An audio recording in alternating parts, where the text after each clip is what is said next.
ভালো আছেন? আমি ভালো আছি। আজকে আমরা একটা কম প্রেশারে কমন রানিং স্টাইলিং কীভাবে থাকে সেটা দেখবো এবং সেটার মধ্যে রিলেবোর্ড কীভাবে লাগাতে হয় সেটা সম্পর্কে আজকে জানবো। থেকে রিলেবোর্ড লাগাতে যে ভুল করে ফেলেন যে কারণে কম প্রেশার শর্ট হয়েছে। আসুন আজকে আমরা রিলেবোর্ড কীভাবে লাগাতে হয় কমন রানিং কীভাবে শিখতে হয় এটা আমরা আজকে দেখব। হ্যাঁ, এটা হলো কমন রানিং স্টার্টিং। আজকে এটার মধ্যে আমরা রিলেবোর্ড ফিটিং করবো, ঠিক আছে? কাট আজকে রিলেবোর্ড এটা হচ্ছে রিলে, হচ্ছে সিরিলে, হচ্ছে আমার আসলে আমরা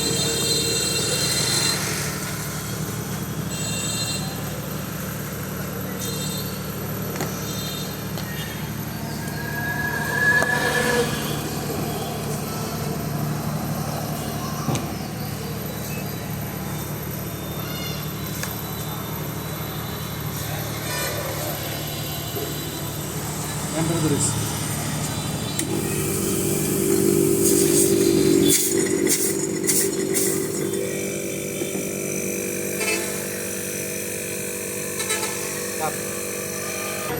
রেডি?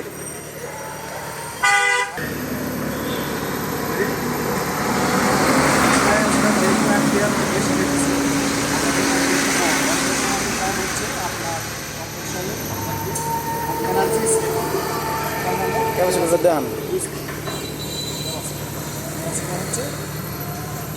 এটা হচ্ছে 5 পয়েন্ট ক্যাপাসিটার। কত বন্ধু নাম্বার দিলে পরে আপনার কম্প্রেসারের এনার্জি সেভ হবে এবং অ্যাম্পিয়ার কম থাকবে। এটা রানিংয়ের জায়গায় পয়েন্ট দিতে হবে এবং স্টার্টিংয়ে একটা ফিল লাগাতে হবে।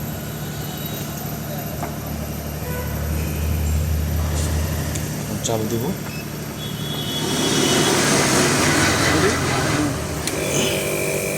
দেখেন অ্যাম্পিয়ারটা অনেকটা কমে আসছে, এখন 0.9 আসছে। কম্প্রেসার ভালো থাকবে এবং আপনার এনার্জি সেভ হবে। ওকে কাটুন। রিলেবোর্ড লাগানোর সময় ওভারলোড অবশ্যই চেক দিতে হবে, কারণ ওভারলোড ঠিক করে গেলে সেটা একটা করতে হবে। ওভারলোড ঠিক না করে তাহলে আপনি কম্প্রেসার জুড়ে দেবেন, সরল সেই জন্য ওভারলোড ঠিক করে